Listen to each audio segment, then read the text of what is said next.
Hello and welcome to the first session. I hope you have installed Stata on your machine and it is ready to use now. When you click on Stata icon, this screen will come up. The screen contains 5 windows. The first window, the larger one which I have set to black background color, is called results window. When we conduct any operation in Stata, the operation itself and its results are displayed in results window. For instance, I want to conduct an operation and that is to open Stata data file. For that I click on open file icon, choose the desired file which for this section is section1.dta and click open. I have provided this file to you and I suggest you open it too. You can see from the result window that this operation of opening data file has been displayed in the results window. Now let us do some other operation that will generate a result as well. Suppose we want to count a number of observations in the data file. For that there is a Stata command count. We will type count and press enter. The operation count and its result, which is 10 in this case, are displayed in the results window. You should note that the results displayed in the results window are not automatically saved. I'll tell you in the later sessions how to save them.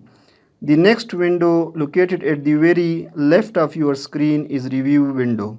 It contains history of all the operations done in the current session. So far we have conducted only 2 operations, that is opening the data file and counting the number of observations in the data file, and both of them have been placed in the review window. If you want to rerun a certain operation, you can choose it from the review window instead of typing it again.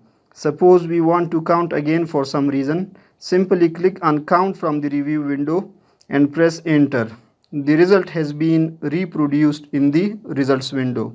This feature is particularly helpful when it comes to typing lengthy commands repeatedly with little or no alteration. The next window is the variable window, located on the top right, and it displays names of variables contained in the dataset. Let us open our data file. For that the command is browse. We will type browse and press enter, and the spreadsheet containing data has opened. Variable names are shown at the top. These are IDs, gender, age, employist, which indicates employment status of respondents, and religion. Close the spreadsheet now. You can see that the variable names that we just saw in the data file are listed in the variables window. Some variables may have long names and you do not want to type them repeatedly when you are working with them while conducting some operations. So simply put a cursor on that variable name.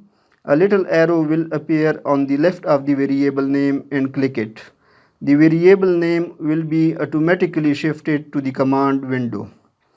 You may also note that if you want more detailed information about any variable, click on it, and more detailed information will be shown in the properties window, which is located below the variable window. The properties window shows information about the selected variable and the dataset. For instance, we click on age from the variables window. More detailed information about age is displayed in the properties window. These include name of the variable, any label if it carries, if it is a float or string variable, but right now we do not have to get into this discussion. Furthermore, the property window also shows information about the dataset. More importantly, it shows the number of variables and the number of observations in the dataset. Finally, we have command window located at the bottom of your screen. You can type any command in the command window and press enter. The command will be executed. For instance, we want to compute summary statistics. Type sum as a shortened version of summary command and then press enter. Summary statistics have been displayed in the results window.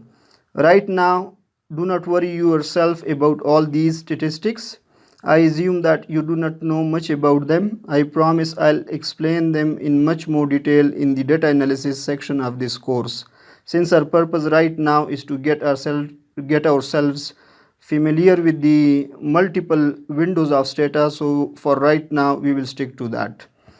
You should also note that you can scroll up and down in the command window through page up and down keys and rerun previously executed commands without typing them again.